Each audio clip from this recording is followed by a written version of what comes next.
ચૂંટણીમાં હર હંમેશ ક્યારેય ફેર ચૂંટણી લડાતી નથી. વાતો થાય છે, પરંતુ હર હંમેશ અલગ અલગ એ પ્રકારના શસ્ત્રોનો ઉપયોગ કરાય છે જે સામેના હરીફ વ્યક્તિ કે પાર્ટી એને ચારેખાને ચિત્ત કરે છે. અને સમયની સાથે એ શસ્ત્રો બદલાયા છે. એક સમય હતો જ્યારે પત્રિકાઓ, નનામી પત્રિકાઓ ફરતી થતી હતી અને એ જ પ્રકારની નનામી પત્રિકાઓ હજુ પણ ફરતી રહી છે. આપ એ પત્રિકા જોઈ શકો છો. આ પત્રિકા જે ફરતી થઈ છે અને ભારતીય જનતા પક્ષે સ્પષ્ટતા કરી છે કે આ પત્રિકા મુદ્દે તેઓ ફરિયાદ દાખલ કરશે. ખેર, પત્રિકા તો જૂની વાત થઈ ગઈ અને જૂના એવા માયાવી શસ્ત્રો તો હજુ છે જ, પણ નવા શસ્ત્રો કેવા આવી ગયા? નવા શસ્ત્રો સોશિયલ મીડિયાના આવી ગયા. નવા શસ્ત્રો તમારા જ મોબાઈલનું આટલું જે બટન દબાઈ આવીને પૂરો કરવાના આવી ગયા. નવા શસ્ત્રો યુટ્યુબ, ફેસબુક, ટ્વિટર બધા ઉપર આવી ગયા અને એવો એનો ઉપયોગ થાય કે જેનો ઉપયોગ થઈ જાય ખબર જ ના પડે. આવું જ કંઈક મહેન્દ્ર પાટલિયા, રાજકોટ જિલ્લાના ભારતીય જનતા પક્ષના ધારાસભ્ય, રાજકોટ જિલ્લા ભાજપના વોટ્સઅપ ગ્રુપમાં એક વિડીયો, ફૂલ સ્ક્રીન જોજો, એક વિડીયો પોસ્ટ થયો. મહેન્દ્રભાઈના નામથી પોસ્ટ થયો અને નીચે લખાયું, જ્યારે કંટાળો આવે ત્યારે આ જોઈ લેવાનું. 10:40 PM એટલે કે રાત્રે. અને વિડીયોમાં શું હતું આપ જોઈ શકો છો.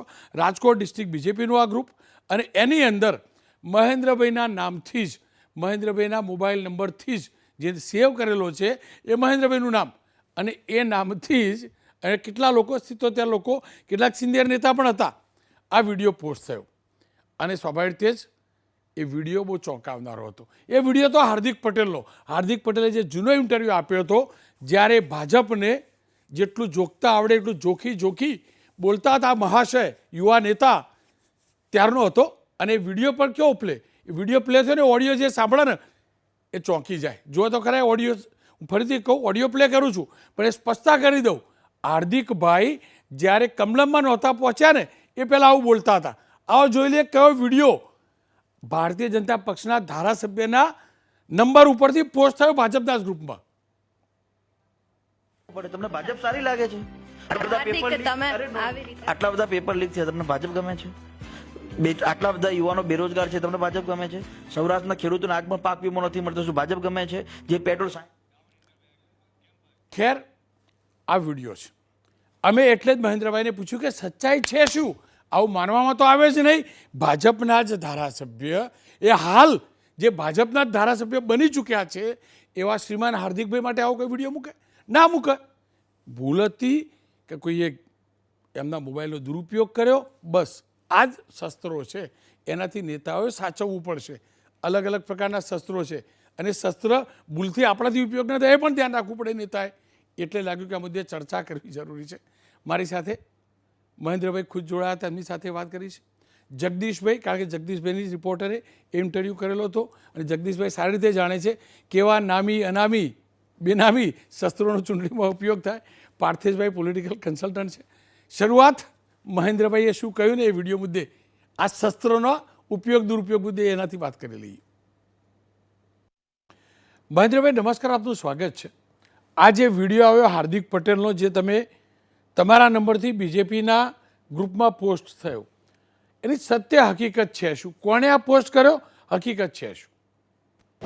રોનકભાઈ, આમાં એવું છે કે મારા મોબાઈલમાંથી વાયરલ થયો છે, એ મેં જોયું, મને સ્ક્રીનશોટ દ્વારા ખ્યાલ આવ્યો, પણ આ બાબતે હું કંઈ જાણતો નથી.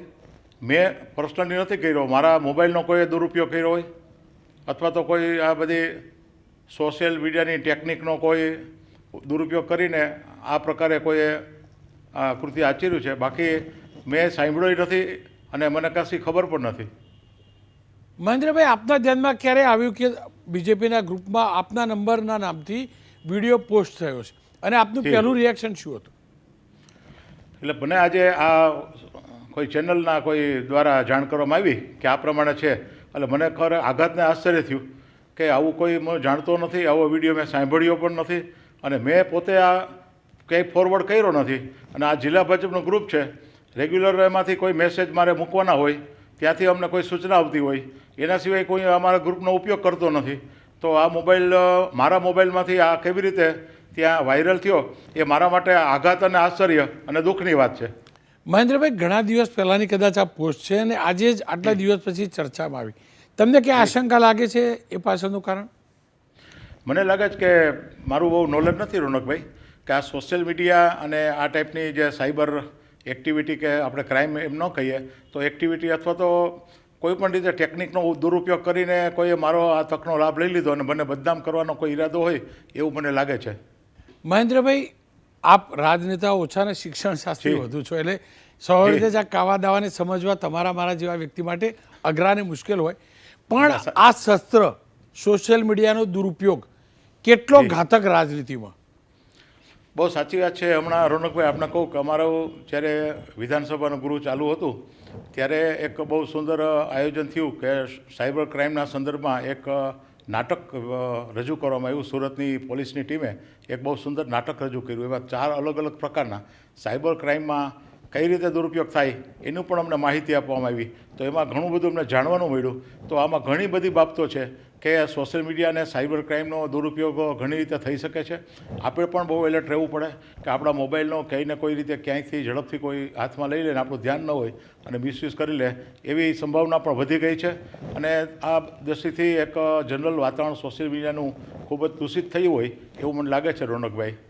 મહેન્દ્રભાઈ, કેમ કે આપ જાહેર જીવન સાથે જોડાયેલા છો, આર્થિક ગુણોને પણ જાહેર જીવનના વ્યક્તિ માટે કોઈ પણ વ્યક્તિનું કોઈ પણ નિવેદન ક્યાં પણ કોઈ કટ મારીને પોસ્ટ કરી દે, કોઈ વિડીયો ઓડિયો પોસ્ટ કરી દે, કોઈ ડીપ ફેક કરીને પોસ્ટ કરી દે, આ બધું જે આ જે શસ્ત્ર છે, આ જે ટેકનોલોજીનું શસ્ત્ર છે, એના દુરુપયોગથી જાહેર જીવનમાં પડેલા વ્યક્તિને, ખાસ કરીને રાજકીય જીવનમાં પડેલા વ્યક્તિ, એના માટે કેટલું ખતરનાક અને કેટલી ચિંતા રહે એના કારણે? બહુ સાચી વાત છે રોનકભાઈ કે આ અત્યંત ખતરનાક છે. લોકોની અંદર ખોટા મેસેજ જાય છે.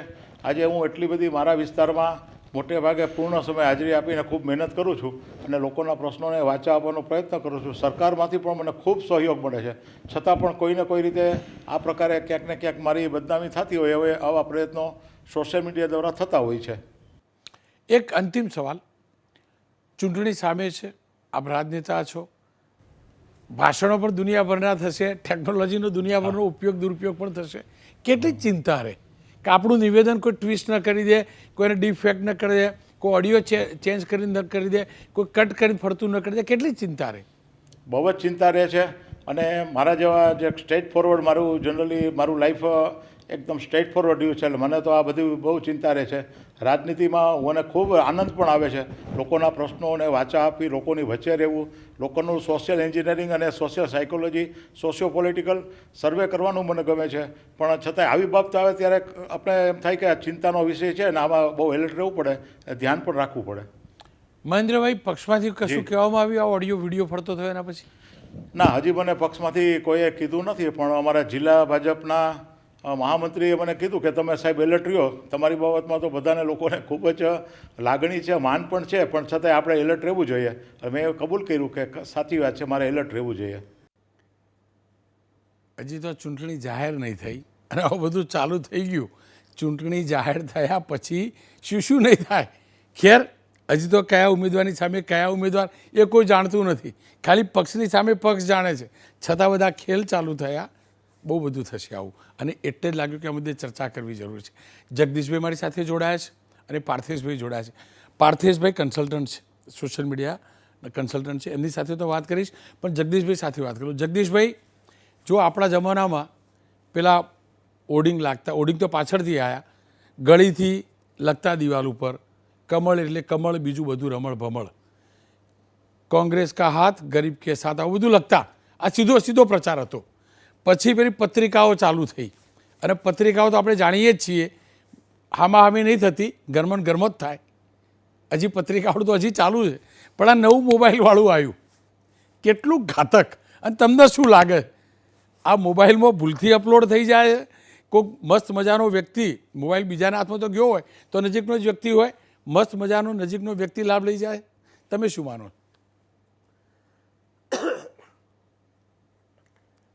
રોનકભાઈ, આજે જરાક તબિયત નાદુરસ્ત હોવાને કારણે કદાચ અવાજમાં આડાવડું થશે, પણ હું તમને સ્પષ્ટ વાત કરી દઉં. આપણા વખતમાં ઓફ ધ રેકર્ડ એવો એક શબ્દ હતો, ઓફ ધ રેકર્ડ, કે ક્યારેય કોઈને કાંઈ જે વાત ઓન રેકોર્ડ ન કહેવી હોય એ આપણને ઓફ ધ રેકોર્ડ કહેતા અને આપણે એને મેન્શન કરતા, એટલે વાસ્તવિક સ્થિતિ આપણે જાણી જઈએ, પરંતુ લોકોને શું જોઈએ છે એ આપણે તેનું પીરસતા. હવે યુગ આખો પલટાઈ ગયો છે. આપણે પેલા એમ કહીએ છીએ કે દીવારો કો ભી કાન હોતા હૈ.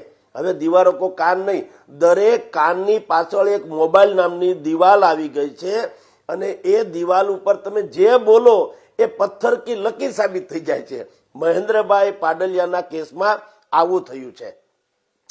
અત્યારે જેનો ચર્ચા કરીએ છીએ એમાં મહેન્દ્રભાઈ કદાચ કંઈ બોલાવો કે ન બોલાવે આપણે નથી પડીએ, પરંતુ એ હજી તમારો આ એપિસોડ પૂરો થાય કે ન થાય એ પહેલા એક બીજો એક આવો જ વિવાદ મહેન્દ્રભાઈ પાડલિયાનો જ એક છાડાવદર નામનું ગામ છે, એના એક ગિરીશભાઈ કરીને વ્યક્તિ છે, એણે રોડ રસ્તા વિશે પૂછ્યું અને મહેન્દ્રભાઈએ જે જવાબ આપ્યો એ જવાબ ઓફ ધ રેકોર્ડમાં જ આપી શકાય, એમાં તો એ ઓન રેકોર્ડ થઈ ગયો. આને કારણે તમે જેને ઘાતક શસ્ત્ર કહો છો ને એ મોબાઈલના કારણે, કારણ કે એમાં એમ કહે છે કે મારે હું કાંઈ તમારો પટાવાળો નહીં, તમને અંદાજ જવાબ દઉં, રોડ થાય એમ થાય, બાકી થાનામાના રહ્યો વગેરે વગેરે.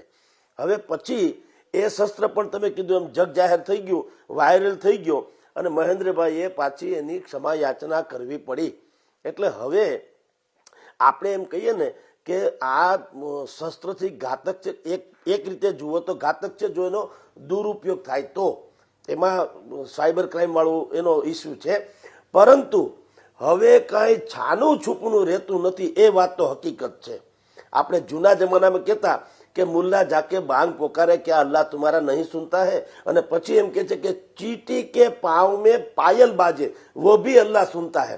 એટલે કે કીડીના પગમાં ઝાંઝર વગડે ને તોય ખુદા સાંભળે, એટલે જોરથી બોલવાની જરૂર નથી.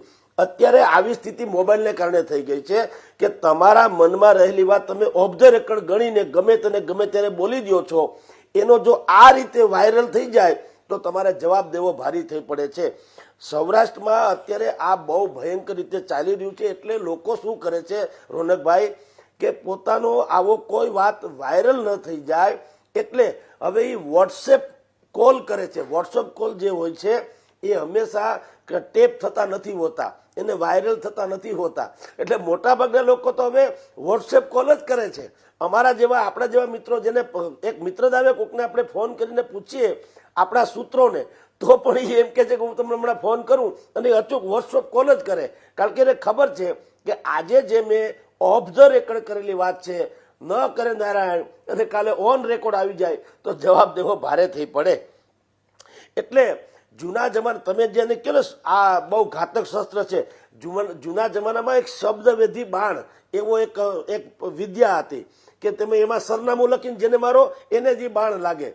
આ શબ્દવેધી બાણ છે. મોબાઈલમાં જે વિડીયો રેકોર્ડિંગ થાય છે ને એ કે તમે કોઈને કંઈ કહેવા માગો કે ન માગો, તમે જે કંઈ બોલો છો એ હવે તમારી ને મારી વચ્ચે નથી રહેતું, આખા જગત વચ્ચે આવી જતું હોય છે અને એના ખુલાસા પછી તમે ગમે એટલા કરતા ફરો એનો મેળ પડતો નથી હોતો. સૌરાષ્ટ્રના અનેક નેતાઓ આનો ભોગ બન્યા છે. તમારી જાણ કે તમારે ત્યાં સુરતભાઈ કાનાણી જે છે, કુમાર કાનાણી, એના વિડીયો જેમ વાયરલ થયા હતા, કિરીટભાઈ પટેલના થયા હતા, એમાં અમારા વિજયભાઈ રૂપાણી, લલિત કગથરા આ લોકોના પણ થયા હતા. અને ભરતભાઈ સોલંકી તો આનો એવો ભોગ બન્યા હતા કે પતિ પત્ની ઓર વો એ જે કિસ્સો હતો એને જાહેરમાં ન તો લાવવો તો લાવવો પડ્યો કે મારે પત્ની અને આ પ્રોબ્લેમ ચાલે છે, મારી તથાકથિત પ્રેયસી છે વગેરે વગેરે. તો આ એક ઘાતક શસ્ત્ર 100% છે, પરંતુ એને સંપૂર્ણપણે ઘાતક ન જઈએ. નેતાઓએ બહુ સમજીને વાત કરવી જોઈએ, નહીંતર હવે બધું પારદર્શક થઈ ચૂક્યું છે. એટલે ઘણા કિસ્સાઓમાં આ સાચામાં સાચી વાત જાણવાનો પણ એક માત્ર ઉપાય છે અને જો દુરુપયોગ થાય તો ઘાતક છે. રોનકભાઈ જી જગદીશભાઈ આભાર. પાર્થેશભાઈ મારી સાથે જોડાયા છે. પાર્થેશભાઈ, આપ તો આના કન્સલ્ટન્ટ છો. આ શસ્ત્રોનો ઉપયોગ આ નેતાઓ, તમારો અનુભવ શું કહે છે, પોતાના જ લોકો માટે ઉપયોગ કરે છે? પેલા મહાભારતની ભાષામાં કહું ને તો વન ટાઈપ ઓફ શિખંડી જેવો ઉપયોગ છે. ખરેખર કોને મારવાનું ને કોને વાગવાનું, તમારો અનુભવ શું કહે? પક્ષના જ લોકો પોતાના જ પક્ષના લોકોને પૂરો કરવા માટે કુકરી મારે કે ઓપોઝિશનને પૂરું કરવા કુકરી મારે?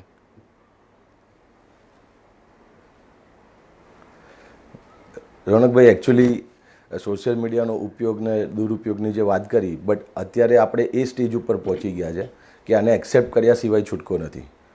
દરેક પોલિટિકલ પાર્ટી આને ઉપયોગ કરે જ છે.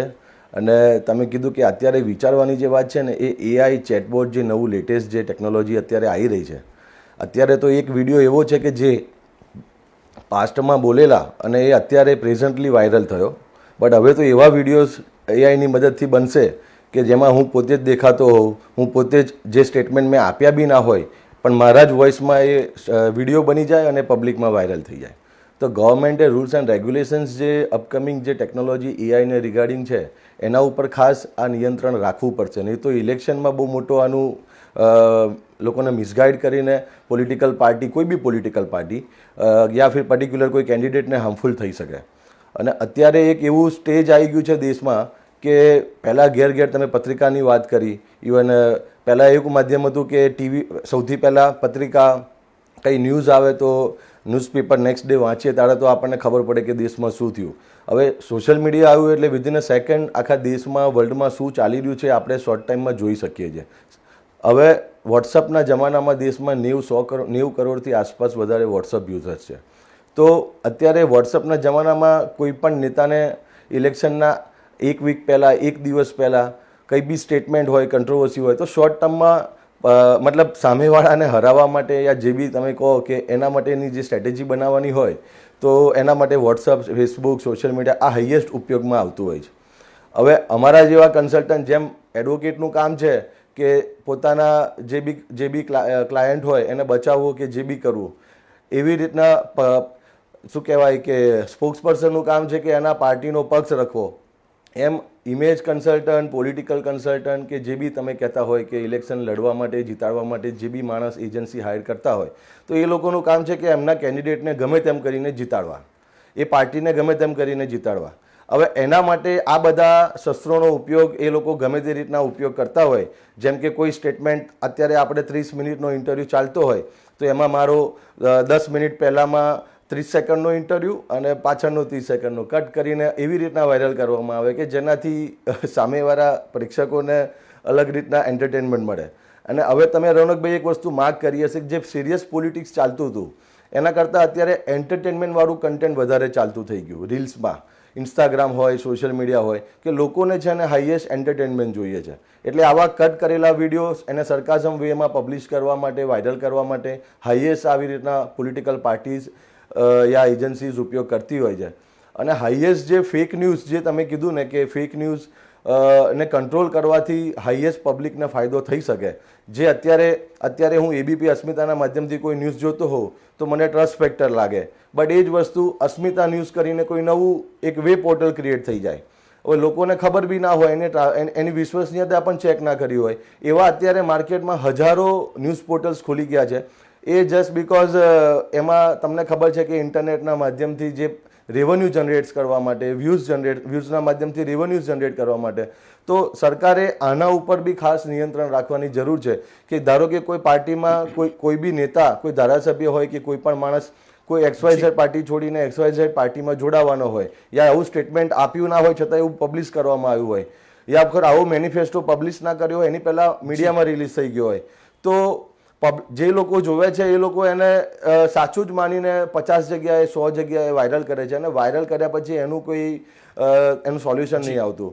અને હાઈએસ્ટ આનો જે ભોગ બને છે ને 50-60 પ્લસના લોકો કે જે લોકો નવું સોશિયલ મીડિયા વાપરતા થયા હોય અને એ લોકોને એવું હોય કે ના, મારા ધર્મ માટે મારી આ વાત બચાવવાની જરૂર છે, મારા ધર્મને નુકસાન થશે, આ વસ્તુ મારા આના બચાવવા માટે આ જરૂરી, તો એ લોકો 50-100 ફેમિલી ગ્રુપ્સના અને તે બધામાં વાયરલ કરતા હોય છે. ઘણી વખત આવા ઇન્સિડન્ટ થતા હોય ત્યારે મેં પોતે બી કર્યું હોય, ફેસ કર્યું હોય કે ફેમિલી ગ્રુપ્સ હોય કે સર્કલના ગ્રુપમાં કોઈ વડીલે કોઈ એવી પોસ્ટ મૂકી હોય જે તથ્ય વિરુદ્ધ હોય, મતલબ એ લોકોએ ફેક્ટ ચેક કર્યા વિરુદ્ધ જ નાખ્યું હોય ને આપણને ખબર હોય કે આવું કંઈ થવાનું નથી, આવું કંઈ છે નહીં, પણ આપણે જ્યારે એમને ધ્યાન દોરતા હોય તો પર્સનલમાં ધ્યાન દોરીએ તો એમને ગમે, પણ જ્યારે 200-300 જણની વચ્ચે જ્યારે આપણે લખીએ કે આ ફેક ન્યૂઝ છે તો એમને ઈગો હર્ટ થાય. બટ જનરલી આના ઉપર રૂલ્સ એન્ડ રેગ્યુલેશન્સ રાખવામાં સરકાર લાવે, એ ફેક ન્યૂઝને કંટ્રોલ કરવામાં, આવી આ ફેક વેબ પોર્ટલ્સ છે એને કંટ્રોલ રાખવામાં, તો મારા ખ્યાલથી કંઈ થઈ શકે. અધરવાઇઝ સોશિયલ મીડિયાનો ઉપયોગમાં તો મને નથી લાગતું કે સરકાર કંઈ રેગ્યુલેશન લાવે, કેમ કે આ વસ્તુ એમના માટે, દરેક પાર્ટી માટે શોર્ટ ટાઈમમાં વધારે લોકો સાથે, માસીસ સાથે કનેક્ટ કરવા માટે સૌથી સારામાં સારું શસ્ત્ર જે હોય તો એક આ જ છે ખાલી. અને આવનારા દિવસોમાં એઆઈના માધ્યમથી પાર્થિવભાઈ આપની જોડે ફરીથી આવું ત્યાં સુધી જગદીશભાઈ જોડે વાત કરું. જગદીશભાઈ, તમારો અનુભવ શું કહે છે?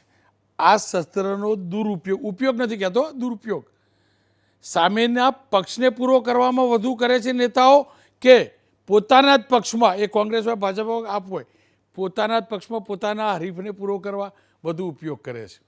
આ માયાવી શસ્ત્રનો ઉપયોગ કોના માટે વધુ થતો હોય? તમારો અનુભવ શું કહે છે? હા રોનકભાઈ, તમારો જે પ્રશ્ન છે ને એમાં બીજા નંબરનો જો વિકલ્પ છે ને, પોતાના જ લોકોને વધુ ડેમેજ કરવામાં આ બહુ જ રીતે એફેક્ટેડ સાબિત થઈ રહ્યો છે. તમે હમણાં જે વાત કરી છે મહેન્દ્ર પાડલિયાના વિડીયોની જવા દો, આ જે સોશિયલમાં એક પત્રિકા જે બહાર પડી છે, ચર્ચિત પત્રિકા છે, એ પણ એ કોઈ વિપક્ષે નથી કરી. એ પત્રિકા જે તે પક્ષના અસંતુષ્ટ લોકો દ્વારા જ બુદ્ધિપૂર્વક વહેતી કરવામાં આવી છે.